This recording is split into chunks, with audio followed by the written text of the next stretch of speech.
The way forward is ਤੁਹਾਡਾ ਬਹੁਤ-ਬਹੁਤ ਸਵਾਗਤ ਹੈ। ਮੈਂ ਤੁਹਾਡਾ host Harjot Singh.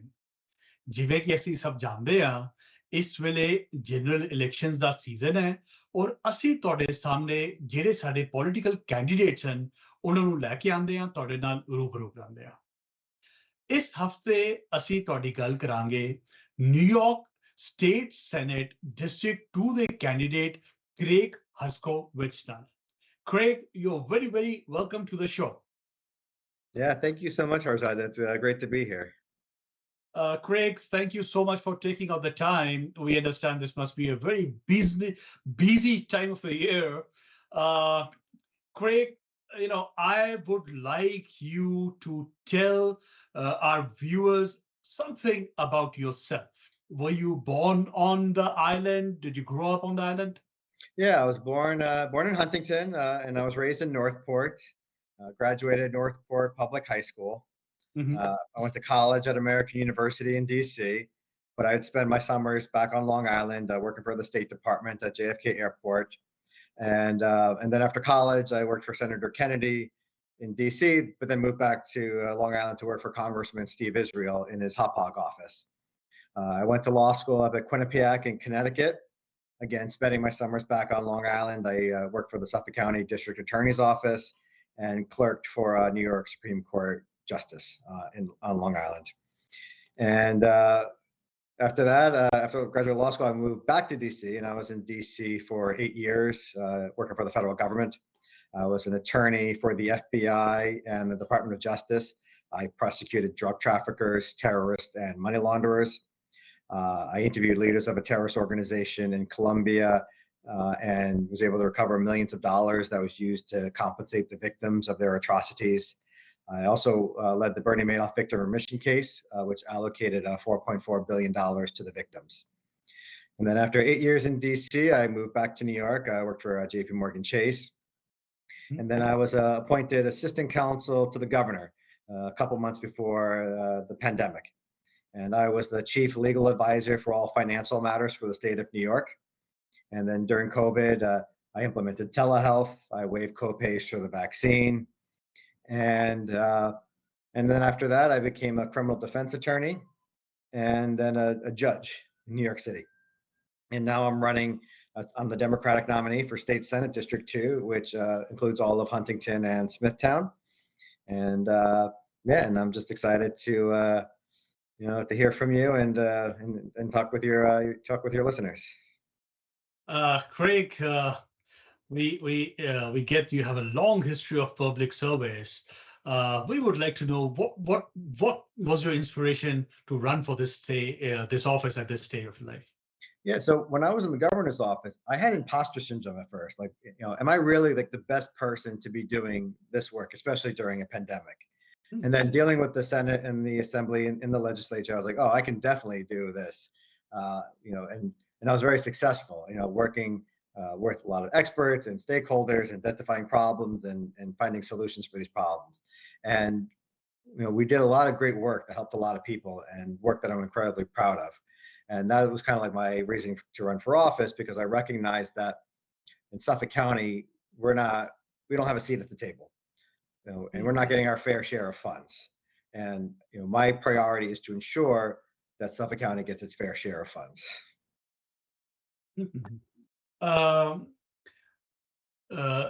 Craig, our community, most of the viewers of this program are still new in this country, are still new to the politics of this country.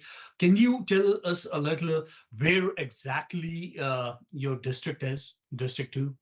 Yeah, so it's the entire township of Huntington, which includes, my hometown of Northport, but the entire township of Huntington, and then the entire township of Smithtown.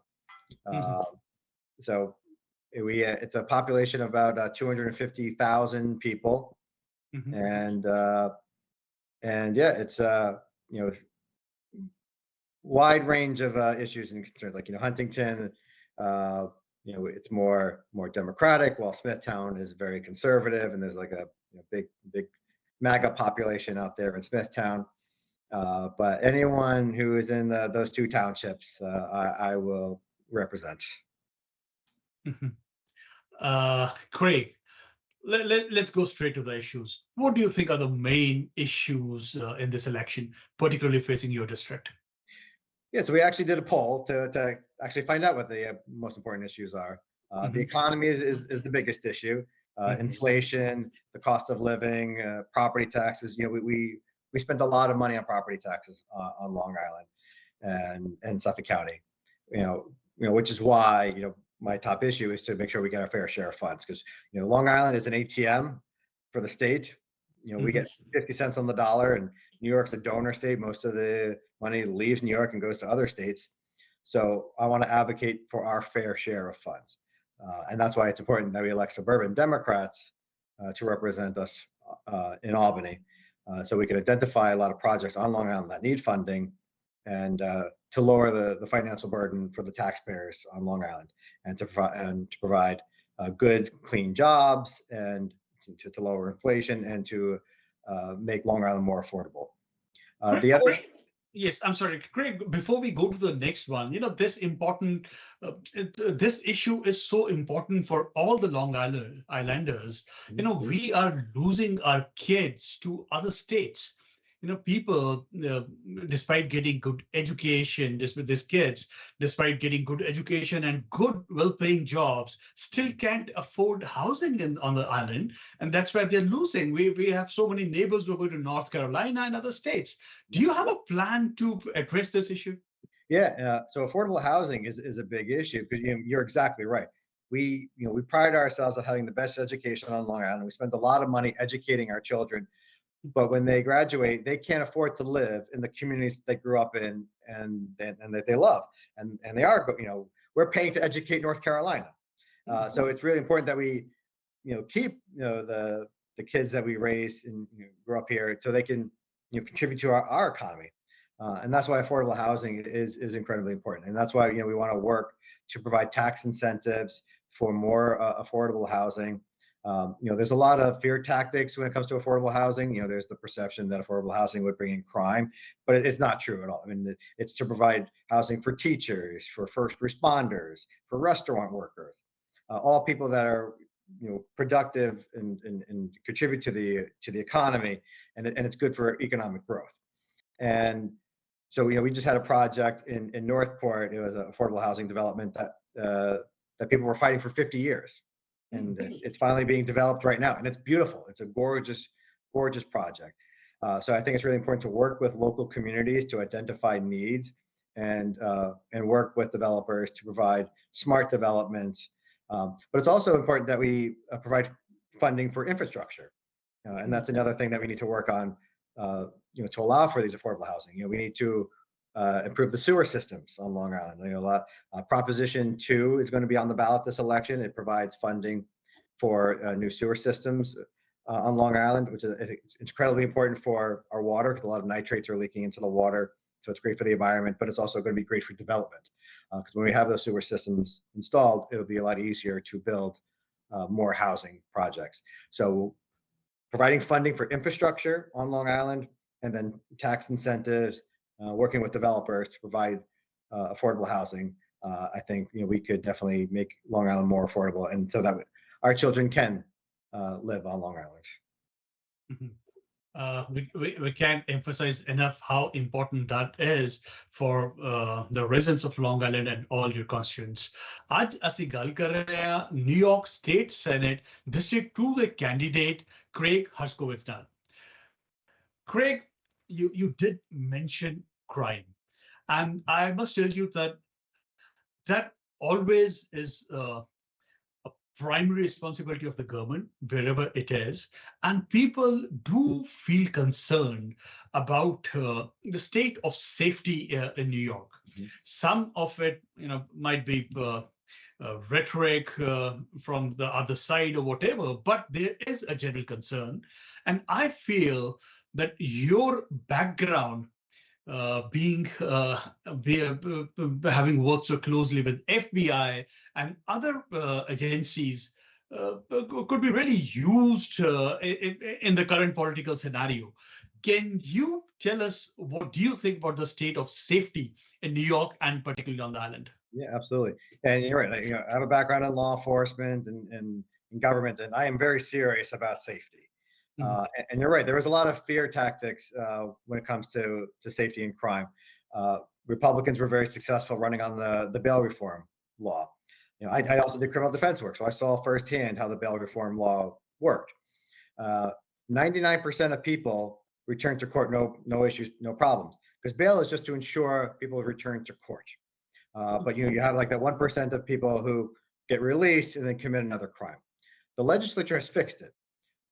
They put a new harm on harm fix to the legislation. So if someone robs a CVS or shoplifts from a CVS, gets arrested and then released, and then robs CVS again, the judge does have discretion to impose bail.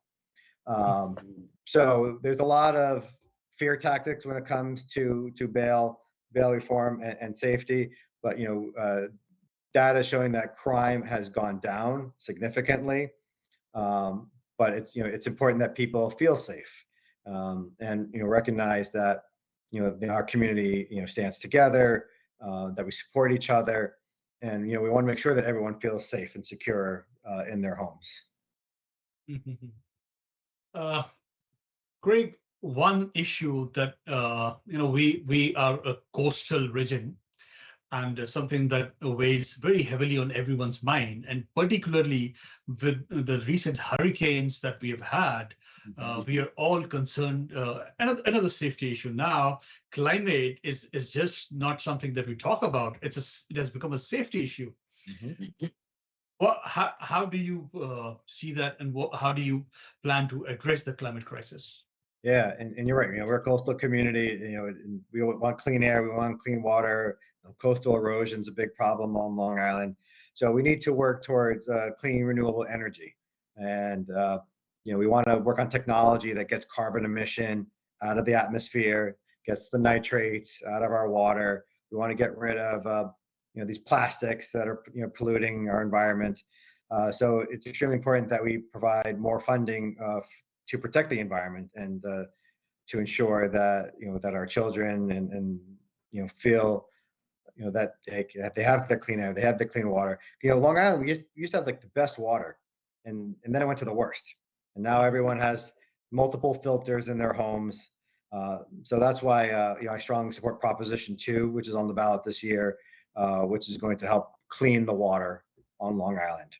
And so I encourage everyone to vote Proposition 2 on this election. I think it's like a 15-cent increase in that, but all the money is going to go towards cleaning the water on Long Island. Mhm. I'm sorry, Craig. Can you elaborate a little more? What exactly is Proposition 2? Yeah, so Proposition 2, a lot of it is providing funding for the new sewer systems. Because most homes on Long Island have septic tanks, and these septic tanks have been leaking into our water. And so the new sewer system would allow for easier waste disposal and cleaner waste disposal. And so a lot of you'll start seeing more construction and development of these new sewer systems that will prevent nitrates from leaking into our water, and also and to clean the water that we have now, because there's a lot of contaminants in our water, and we want to be able to have clean drinking water, and that's not something that's controversial. Everyone wants clean drinking water. And so we fully expect Proposition 2 will pass. It's getting bipartisan support, but I think it's going to go a long ways to help improve the environment on Long Island. But more on the macro level is more clean renewable energy. We want clean energy that provides good jobs, but also is good for the environment. Because you're right. I mean, it's really scary to see what's going down in Florida. With these hurricanes that are being enhanced by climate change, and it's extremely dangerous. So we need to do whatever we can to improve our environment.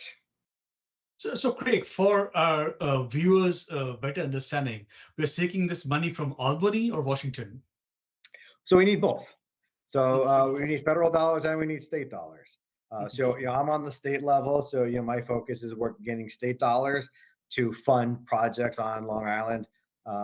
Like we have solar or wind turbines out in the east of Long Island that providing clean energy, solar panels providing clean energy. That's something that we can use state dollars for funding, but also we need federal dollars as well. So we're doing a coordinated campaign with John Avalon, who's running for Congress on Suffolk County, and so we're going to advocate for more federal dollars to come in as well. We expect that the Democrats will take the House of Representatives in this election. Hakeem Jeffries will become Speaker of the House, so we'll have a native New Yorker as Speaker of the House, which I think will have a tremendous advantage in helping us secure more federal dollars. But the state and the federal government need to work together to improve the environment. We'll do what we can on the New York level, but this is a national issue. Climate change is a global issue. So all countries need to work together to improve the environment. Greg, I would just like to seek a comment. We on the Long Island are amongst the highest taxpayers in the country. Do we in the state get fair share of what we are contributing? No, not at all. None of us are getting our fair share. We pay a lot of money for our education because Long Island has extremely values our education system. Whenever there is shortfalls in education, Long Island steps up to provide the funding. So we need to make sure that our schools get a lot of state funding to relieve some of the burden that we have for our taxpayers on Long Island. But like I said before, we get 50 cents on the dollar. Most of the money is leaving Long Island. So we are absolutely not getting our fair share of funds. And that's why it's important that we elect suburban Democrats who will be in the majority conference. Because Democrats control the House and the Senate on the state level, but a lot of them are from New York City. So New York City is getting a lot of the attention, while Long Island is getting ignored. So we need to have suburban Democrats who will be in the majority conference that could advocate for more dollars coming into Long Island. And that's, my background being the chief legal advisor for the governor for financial matters. I oversaw the Department of Tax and Finance. I oversaw the Department of Financial Services. So I know how to work in Albany to bring those dollars back to our district. Craig, what do you see as other issues of importance to the constituents? So the other biggest issue is the migrant crisis. And there's a lot of resentment from people in the community that blame Democrats for the migrant crisis. There's the belief that a lot of people, they work their 9-to-5 jobs, they pay, provide for their families, and their tax dollars are going to house migrants in New York City. So there's a lot of resentment there. So we definitely, pushing back on that, false narrative, because there's a lot of, attacks against the migrant community, and it's just fear tactics. Democrats are looking to fix the issue, while Republicans just want to keep it as a wedge issue and blame Democrats. So it's really dividing our country. It's creating a lot of hostility towards the migrant community and a lot of resentment. And what people need to understand is that claiming asylum is 100% legal. And these asylum seekers, they want to work, they want to pay taxes. They're great for the economy. There's a lot of jobs that, especially in the farming industry on Long Island and other businesses where the migrants want to work. And the problem is they're not allowed to work for 90 days while they're, while they first enter the country. And so the government puts all these hurdles so the migrants can't work, and then the taxpayer end up having to pay for housing because the migrants are sent to New York from Texas. Texas is busing up the migrants to New York, and then New York does what the right thing is, providing housing for migrants, because it's inhumane to let people just live on the streets of New York. So I recognize that there's an economic issue with the migrant crisis. So we need to work with the federal government to get more federal dollars to help, again, alleviate the tax burden from New York, because it's not fair that New York bears the brunt of the cost of housing the migrants when this is a federal issue and a federal problem. But I think we definitely have to address the migrant crisis, and work on comprehensive immigration reform, because the Democrats are the only ones who want to fix the issue, but Republicans just want to run on fear and attack minority groups, and which is really horrific and un-American. You talked about the immigrant issue, and we just wonder if there's much that the state can do about this issue. We understand that it's a federal issue, but I would bring something to your attention. I know you were very effective in your role at the time of COVID. You very successfully handled the situation at that time, which I would invite you to speak about your experience at that time. But I would just tell you something that's been happening because of this migrant crisis. Country like ours, they say the rich, the big ones, are always protected. People sometimes at the lowest level might be protected as well. They are given free housing, but the small business, the average Joe, the average person. I'll give you an example. There are hotels where the migrants are housed presently. Now, some of these hotels have the rooftop bars, a small restaurant, a small bar. Now, that hotel owner has been provided full occupancy rates by the government. The migrants have been provided housing. It's the small businessman, the small bar owner who has suffered, and no one has thought about him. What are your thoughts on that?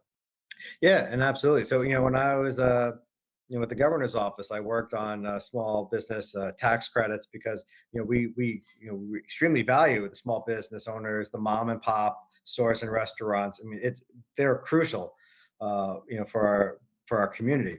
And so, that's why I recognize that, we need to focus more on the middle class and the small business owners, provide, make it easier for businesses to operate and work. And I know a lot of restaurants, they still haven't fully recovered after COVID, and it's really hard running a business. So we want to make it easier. We want people to be successful. So we can work on providing tax credits and incentives to make it easier for small businesses to thrive. Mm-hmm.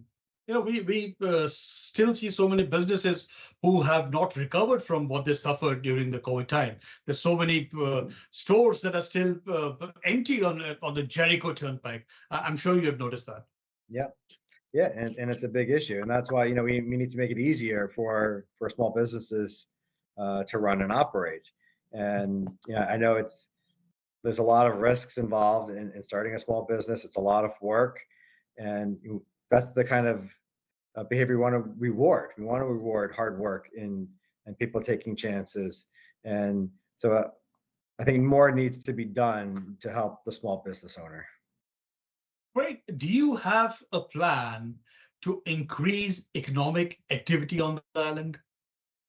Yeah, and so I think the most that we can do is funding. That's the big issue, is bringing the money into the district. So it's identifying projects and areas that we need the funding, but also working with the Department of Tax and Finance to provide incentives for economic growth. So we want to work with the communities to identify all the needs in those communities and what can be done to make it economically thriving in those communities. And so each community has their own individual needs. So I think it's important to work with all those communities. So I mean, I'd love to hear the thoughts of your community, what the need is there. No, absolutely. And I'm sure you'll always be open to communities reaching out to you, individuals reaching out to you with their issues, because everyone needs help. We need help, and particularly in this environment that we are in presently. We have a presidential election over our heads, and we don't know which way it's going. A lot of people are saying this might be one of the most important consequential elections of our lifetimes. Sometimes that's a cliche, but it looks that we are at an inflection point. And one of the issues, Supreme Court gave a few decisions sometime back, which makes a lot of people nervous. Roe v. Wade was overturned. A lot of people fear that Republicans in particular might be thinking of doing something at the federal level, which takes away rights of women and maybe rights of other people in future. We don't know how far they're planning to go.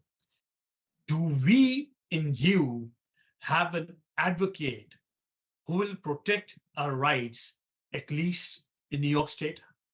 Yeah, and that's Proposition 1 that's on the ballot. So Proposition 1 is to codify abortion rights in our Constitution. So it's going to enshrine the rights we already have now in New York in our Constitution. So if, God forbid, there's a federal ban on abortion, New York State can say, look, we have states' rights. It's in our Constitution, and it provides added protection. So a lot of New Yorkers feel complacent that abortion rights are protected. But I think it's extremely important that people vote and support Proposition 1 on the ballot this election, so that right can't be taken away in New York. Because you're right, there's the federal ban on abortion is a threat, is absolutely real. We see what's happening in Texas, and it's horrific. Women are dying in Texas because they're not getting the care that they need. And there's a lot of misinformation about abortion. In New York, you can't have a third trimester abortion. Unless it's like, health and safety of the mother or for medical purposes. So it's not like people are having third trimester abortions in New York. So I think it's horrific that we've lost a right that, women growing up now have less rights than they did in the past. And it's really scary. So, we in New York support women's rights to choose. We want to make sure that right is protected, no matter who is in charge. Republicans were very close to winning the governorship in the last election, and if Republicans come back and take back the government, absolutely they would make a move to ban abortion on the state level. So if we enshrine abortion rights in the Constitution now, that right will never be taken away from people in New York. Craig, one more important issue, that the Democrats have been speaking for quite some time. Many people see the failure to codify Roe v. Wade by the Democrats as a failure on part of the Democratic Party. Another issue which touches people's lives, I think, more immediately than any other issue is gun safety. We have been talking about it, but still we see these incidents happening all over the country every other day. Is there anything you can concretely talk about? You think that that's something that can be done in that regard? Yeah, and unfortunately, the U.S. Supreme Court weakened a lot of our gun laws in New York.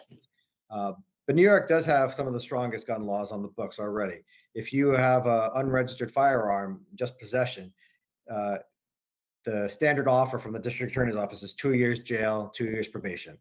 Even if you have a legally registered firearm in New Jersey and you're caught with it in New York, 2 years jail, 2 years probation. I'm not saying you're going to get that, but that's the standard offer that all DA's offices work with. So it's really important that we do strongly prosecute those who have illegal firearms. One of the bills that I'm supporting is a 10-day waiting period for the purchase of firearms, because I think it's extremely important that law enforcement be able to do thorough background checks to make sure firearms don't enter the hands of those who are committed domestic abuse or who have mental health issues. So I think more needs to be done to ensure that guns don't end up in the wrong hands. And also, we got to, on the federal level, to get back the assault rifles ban, because no one needs a military weapon to protect themselves. Mhm. So, I understand people who want, a gun to protect their home or for hunting, you know, and there's all this misconception that Democrats are trying to take people's guns.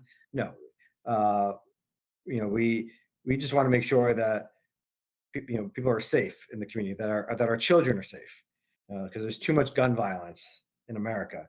The United States has the worst gun violence out of all the other countries combined, and it's only here in America where you hear these mass shootings. And so it's really unfortunate that the gun lobby, hiding behind the Second Amendment, is putting people's lives at risk because we just want common sense gun regulation. Uh, you know, want people who own firearms are safe and are well trained, and that people don't needlessly die from gun violence. It's surprising and shocking that 85% of the country supports, sensible gun laws, and still we're not able to do something about it. Craig, are there any other issues you believe that confront the district? I think we touched upon a lot of good major issues in the district. Um, I just think it's just important that we have a representation in Albany so that we can advocate for the people of Suffolk County who is not getting their fair share. And Mhm. so it's all about fairness and making sure that uh, people have a voice in Albany. And I'm excited to be that voice for the people. Mhm. Craig, it's so important for us to know our candidates. Uh, one thing I believe is that the reason the country is so divided is because people don't have direct contact with the leaders. It's just a narrative set by very few at the top level, and the whole country takes their bidding from there. But I'm so glad that you could come today. You could speak directly to our viewers. I would like you to tell us, why do you think you are the best candidate for the position that you're seeking? Yeah. So, I mean, first off, I want to thank all your viewers for watching and being engaged because it is incredibly important. And you need to hold elected officials accountable. And so I definitely appreciate that. Um, I think my background in law enforcement, in government makes me uh, very suited for this position. My opponent, it's a part-time job for him, um, and he is not getting what needs to be done for the district. Mhm. And I want to listen to the community, work together with the community to ensure that we get the funds that we need and to improve the quality of life on Long Island. And you know, I've worked with the Senate and the Assembly, with the governor's office. I have those relationships. I have a good relationship with the chair of the Senate Finance Committee. Uh, I will be able to bring the money into the district. And also being in the majority party, I will have a relationship with the governor. Uh, I was with the governor's office before. I know how that office works, and I think I'll be very successful to ensure that Suffolk County finally gets its fair share. And I'll be partnering with Assembly Member Steve Stern in Huntington. Steve Stern has been a fierce advocate for our community, but he needs a partner in the Senate. So I'm going to be partnering with Steve Stern so he can help move legislation through the Assembly. I'll be able to move legislation through the Senate. The problem now is my opponent, anything he sponsors just dies in committee. And that's just the reality of being in the minority party in Albany. You just can't get things done. You can't get your bills aren't prioritized. So I will, with partnering with Steve Stern, we will move our bills through both chambers of the legislature and work closely with the governor to sign those bills into law. So I am really excited to work with you, with other community leaders, and with Steve Stern to improve the quality of life for everybody in Suffolk County. Yeah, Craig, one important, should I call it a phrase, should I call it a war cry in this election that we have seen is the importance for decency and kindness. I think that has been, something that has been, going out of fashion for some reason. I would like you to say a few words on why decency and kindness is still so important in the public sphere. Yeah, and I'm really bothered by all the divisiveness in our country. We used to sit at the Thanksgiving table, Republicans, Democrats. We respected everyone's beliefs, and there was not some this fighting. And right now, we're so divided as a country, and also divided as a counties. Suffolk County is it's split as well, and very divided. And there's a lot of attacks, a lot of name calling, and I'm really troubled by the level of discourse that's in politics. And I think it's extremely important that people with integrity represent the people. I don't care if you're a Republican or a Democrat. If you have integrity and you're wanting to work for the betterment of the community, I think that's fantastic. And I think the problem we have now is too many politicians are only looking to benefit themselves. There's a lot of corruption. There's a lot of people who are selling their integrity to benefit themselves politically. And I think that's one of the unfortunate things that we're seeing in American politics right now. So my focus is working closely with Republicans, Democrats, anybody, being respectful of everyone's beliefs, everyone's background, because I recognize everyone has grown up in different environments, they have different beliefs, and that's what makes America great is all the diversity of ideas, diversity of backgrounds, and that's something that we should cherish. And we shouldn't attack people just because of their political beliefs or persuasions. So I think I would like to see the tone and the rhetoric be toned down, and that we all love our communities. We want what's best for the community, and that we should work together, and work with our neighbors, and be respectful of each other.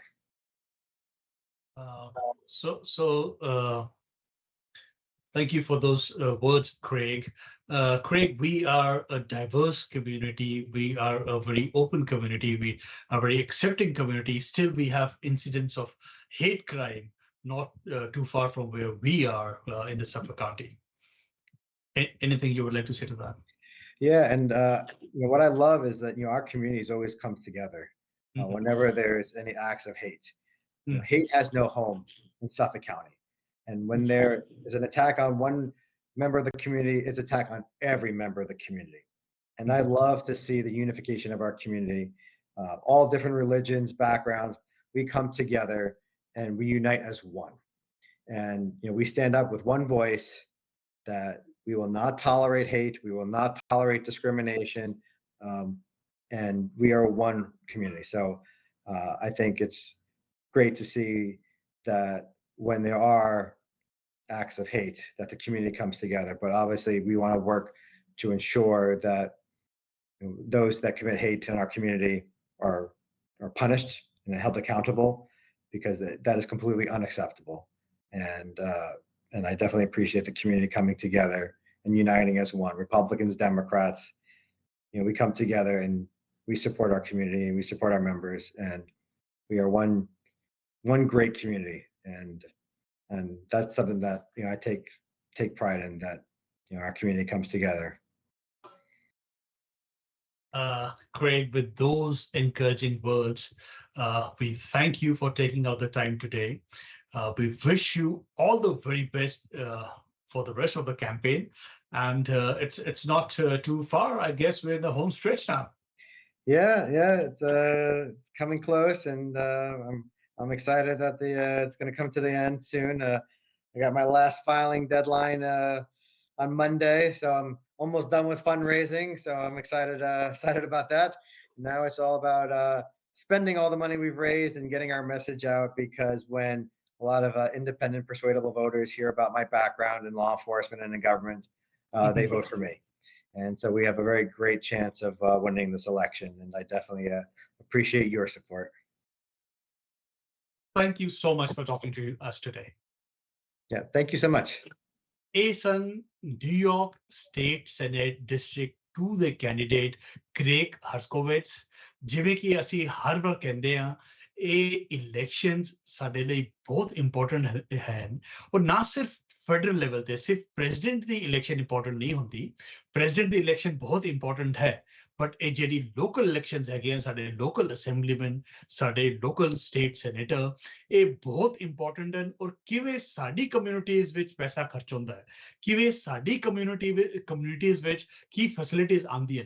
ਦੇਖੋ, ਲੌਂਗ island ਤੇ ਅਸੀਂ ਸਭ ਤੋਂ ਜ਼ਿਆਦਾ tax ਦਿੰਦੇ ਹਾਂ, ਮਗਰ ਤੁਹਾਨੂੰ ਹੈਰਾਨਗੀ ਹੋਏਗੀ ਜਾਣ ਕੇ ਕਿ ਸਾਰੇ ਅਮਾਉਂਟ ਦਾ 10% ਕੀ ਬਹੁਤ ਛੋਟਾ ਇੱਕ ਜਿਹੜੀ ਪਰਸੈਂਟੇਜ ਹੈ ਉਹ ਲੌਂਗ ਆਈਲੈਂਡ ਦੇ ਖਰਚੀ ਜਾਂਦੀ ਹੈ, ਕਿਉਂਕਿ ਮੋਸਟ ਆਫ ਦਾ ਜਿਹੜਾ ਪੈਸਾ ਹੈ ਉਹ ਸਿਟੀ ਮਨਹਟਨ ਵਿੱਚ, ਬ੍ਰੌਂਕਸ ਵਿੱਚ, ਬਰੁਕਲਿਨ ਵਿੱਚ, ਪਰ ਈਵਨ ਕੁਈਨਸ ਤੇ ਖਰਚਿਆ ਜਾਂਦਾ ਹੈ, ਕਿਉਂਕਿ ਲੌਂਗ ਆਈਲੈਂਡ ਤੋਂ ਸਾਡੇ ਕੋਲ ਜ਼ਿਆਦਾ ਅਸੈਂਬਲੀਮੈਨ ਜਾਂ ਸਟੇਟ ਸੈਨੇਟਰਸ ਨਹੀਂ ਹਨ ਜੋ ਕਿ ਸਾਡੇ ਵਾਸਤੇ ਲੜਨ। ਸਾਨੂੰ ਇਨ ਕੈਂਡੀਡੇਟਸ ਨੂੰ ਸਮਝਣਾ ਚਾਹੀਦਾ ਹੈ, ਇਹਨਾਂ ਦੀ ਗੱਲ ਸੁਣਨੀ ਚਾਹੀਦੀ ਹੈ ਔਰ ਇਹਨਾਂ ਨੂੰ ਸਪੋਰਟ ਕਰਨੀ ਚਾਹੀਦੀ ਹੈ। ਬਹੁਤ ਜ਼ਰੂਰੀ ਹੈ ਕਿ ਅਸੀਂ ਬਾਹਰ ਆਈਏ ਔਰ ਵੋਟ ਕਰੀਏ। ਵੇ ਫਾਰਵਰਡ ਦੇਖਣ ਵਾਸਤੇ ਤੁਹਾਡਾ ਬਹੁਤ ਬਹੁਤ ਸ਼ੁਕਰੀਆ। ਸਤਿ ਸ਼੍ਰੀ ਅਕਾਲ।